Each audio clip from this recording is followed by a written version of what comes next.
today I'm going to talk about ordered labels, basically using deep learning when class labels have a natural order.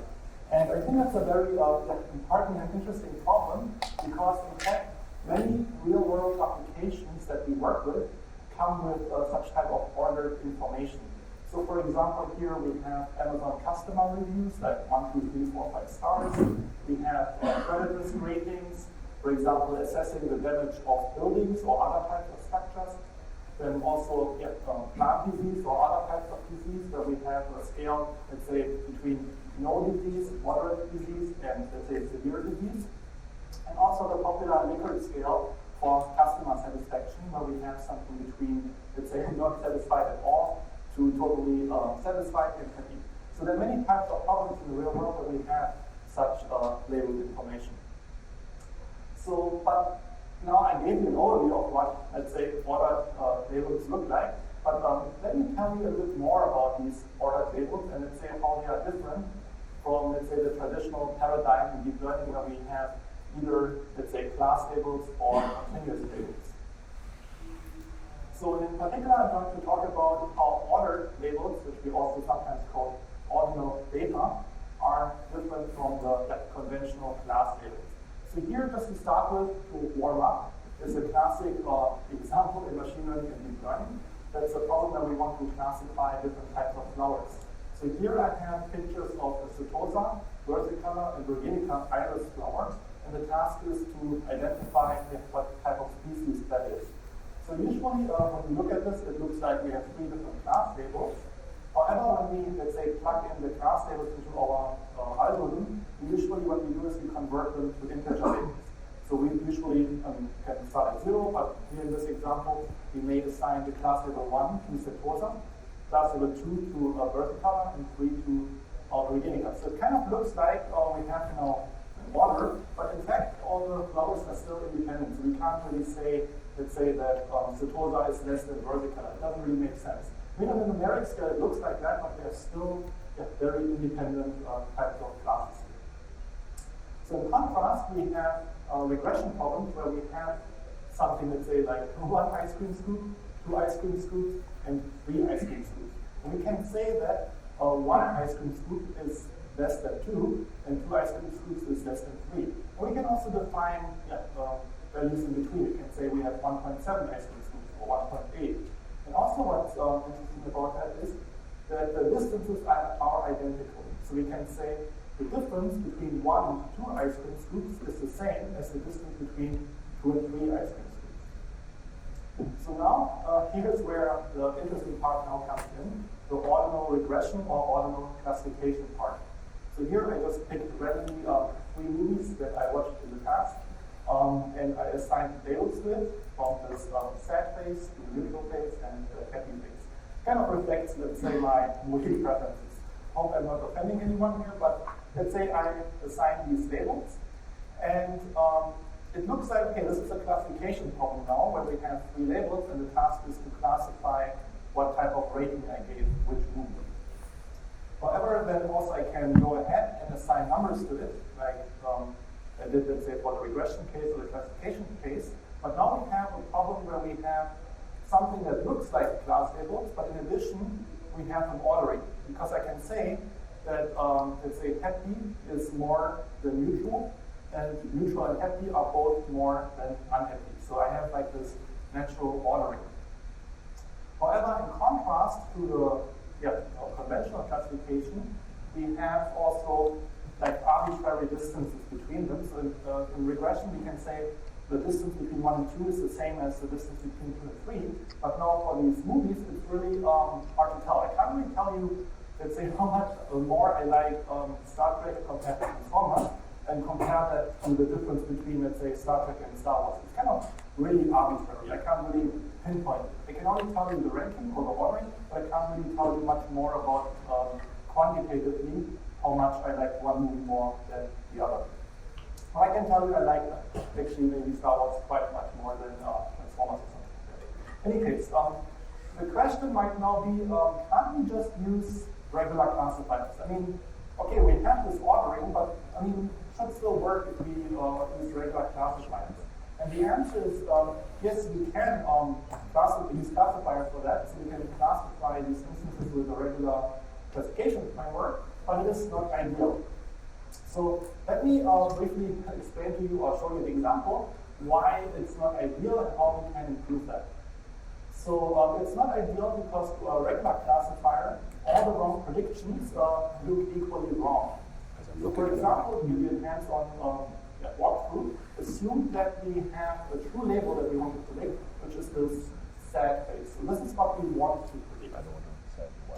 Now, a classifier may now make this prediction of the neutral phase, so it's classifying this instance incorrectly, which would be one type of wrong prediction.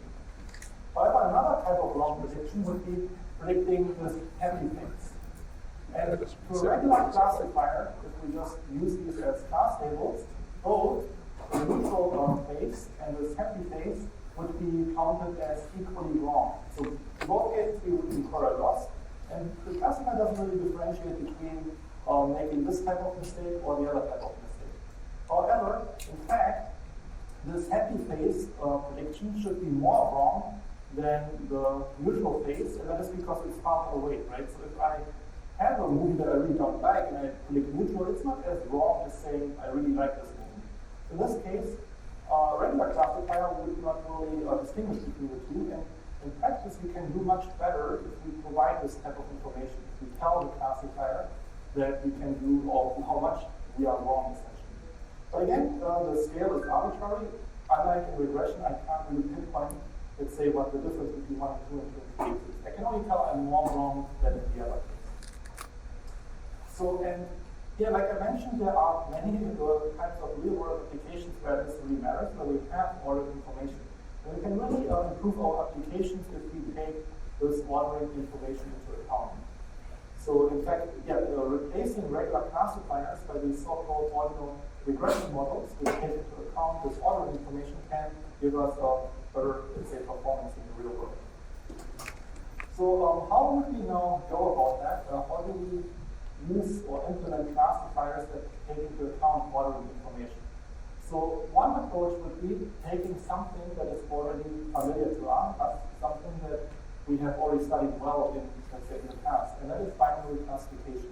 So we can use a framework that is called Extended Binary Classification Framework and apply that to, let's say, convert a classifier into an ordinal regression model. And this is something that we can do with any type of model, any type of classification model, binary classification model, but also any type of deep learning model. So here's an example of how that works. And I'm taking this rough idea from the paper, it's very small here at the bottom, where the researcher first implemented that for a convolution in the network. So assume the input is an image, and here it's from an aesthetic data set where people rated the quality of the image, or let's say how much they like the image.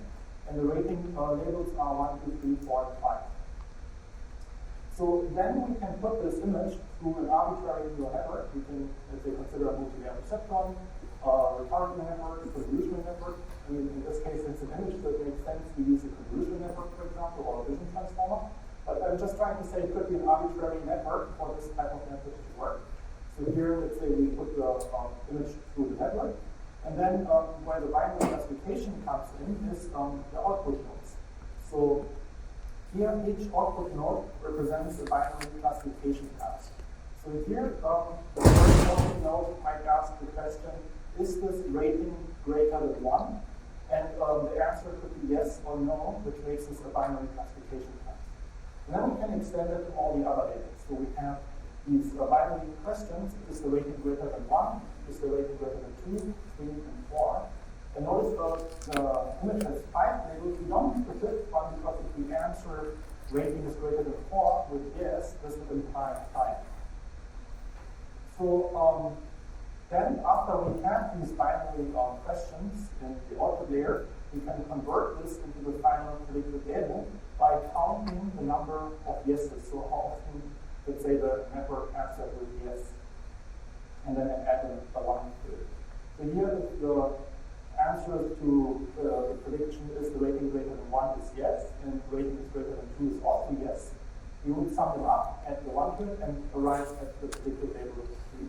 And this is how we can take any type of network and convert it from a classification network to ordinal regression network. So there's only one little problem with this approach. I mean, it works incredibly well in practice. So if you apply this, you get usually better performance than with a regular classifier when you apply this to an ordered label problem. But this method can suffer from so-called ranked inconsistency. What do I mean by ranked inconsistency? So what can happen in practice is that when you have something like this, where you have prediction with ordered labels, the network might answer rating is greater than 1 with yes, rating is greater than 2 with yes. Then it might answer the rating is not greater than 3, but it is greater than 4. And this is kind of paradoxical, because how can the rating be, let's say, not be greater than 3, but then be greater than 4? It's kind of like a contradiction. And in practice, it still works well. It may arrive at the correct label, but we found out that fixing this rank inconsistency can actually improve predictive performance even more. So we worked on two types of methods that were designed to address this rank inconsistency problem. So one method we call ORAL, which stands for consistent rank logics. This was published last year, and the paper should be open access available if you are interested in checking out the details. The other method is more recent, but we also have a preprint up on our archive. And the other method is called CORN, which stands for conditional ordinal regression for neural networks. So now there are these two methods, and you might wonder, okay, why are there two methods? Both address rank inconsistency. Which one should I use when, and what are the different types of differences and advantages, and how do they work in general? I mean, this is a relatively short talk, so I won't go into, let's say, all the details of how these methods work. But in a nutshell, the CORAL method works based on weight sharing. So we added a weight sharing constraint in the output layer. We have some more mathematical details in the theorem for that, why this, let's say, fixes the rank inconsistency, but in a nutshell, it's essentially constraining the weights in the last layer. And the CORAL method is a little bit different. It works based on the chain rule for probabilities, and we also construct so-called conditional training sets to it. Now, the advantage of CORAL is that it is really easy to implement. So if you have a classifier, you can really easily convert it into a CORAL model. And also we observed that it has like this nice effect of reducing overfitting. So if you have a classification task by you, because let's say you apply a really large neural network, like a convolution network with many, many layers, you suffer from overfitting. This weight share constraint we found can really help with reducing overfitting. And it's also very fast, because there's like a simplification due to the weight share. For the CORAL method, it's also very easy to implement. It doesn't have the weight share constraint, which allows it to be a little bit more, let's say, having a higher capacity. So in that case, the networks that come out of this CORAL modification are a little bit more flexible. They have a higher capacity and allow you to, let's say, model more complex functions. And in general, if you don't, let's say, suffer from overfitting, we found that this usually leads to a better performance compared to CORAL. But both methods work well, and they have their place for different types of, let's say, trade-offs. So because it's a relatively short talk, I don't want to go into the mathematical details, but I want to at least briefly show you how these methods can be applied in a very short form. So basically answering the question, how can you, let's say after this talk, how can you use these methods in practice? So here I wanted to show you how we can convert a regular classifier, any type of network classifier, into a CORN model just using 3 lines of code. So, and also the complete code examples are on the website if you are interested, let's say, in looking into this in more detail. And I think the slides will be available after the talk. If not, please email me and I'm happy to share it next time. So it may be a little hard to see, but let's say imagine you have a PyTorch model. It could be any type of classifier implemented in PyTorch. And we have an arbitrary number of hidden layers. It can be fully connected layers and a convolutional layer. The only thing that really matters here is the output layer. One little modification you have to make, that's the first code change, is changing the number of classes to number of classes minus 1. And that is because, like we discussed earlier, I mean, it's not necessary, but the last node would be redundant because, like we discussed earlier, if we answer rating is greater than 4 with yes, it implies 5. So we don't really need all the nodes. We need one fewer node than in a regular one. The second code change is replacing the loss function. Maybe I'm a little bit cheating here because I wrote this loss function which has many lines of code, but let's say in practice, we only really need to change one line of code, which is the loss function, which you can import from this PyTorch package. And then the third change would be how you convert the class label, the logics into class labels. So here there's also one function that converts the logics from the last layer into the label prediction. But overall, these are just 3 simple changes of code, and you can take any GPU network, apply these changes, and get an ordinal regression model. And yeah, if you are interested, I have more examples here on this website. There are tutorials that are self-contained that you can run, and also look at for, let's say, inspiration for how to make these code changes to any, let's say, network that you have. Because maybe you have a network for classification, you are curious how to convert them. If you have any questions, also please feel free to open a discussion on GitHub. I'm always happy to talk.